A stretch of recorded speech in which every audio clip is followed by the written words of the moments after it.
Kaya mga kageng-geng, pinagluto nga pala tayo ng misis ko ng itlog, laga.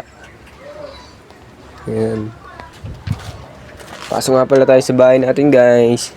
Tikpang cowboy adjuster yan Ang geng-geng, ngayon nga pala, natitiklop nga pala ang aking misis. At napakaswerte ko nga pala sa aking napangasawa dahil napakagalante at napakasikasong asawa. Kaya nga pala, tinitiklop niya ang blit ng kanyang Janakis. At yan, napakaganda ng ginagawa niya guys. At ayaw pa umarap sa camera.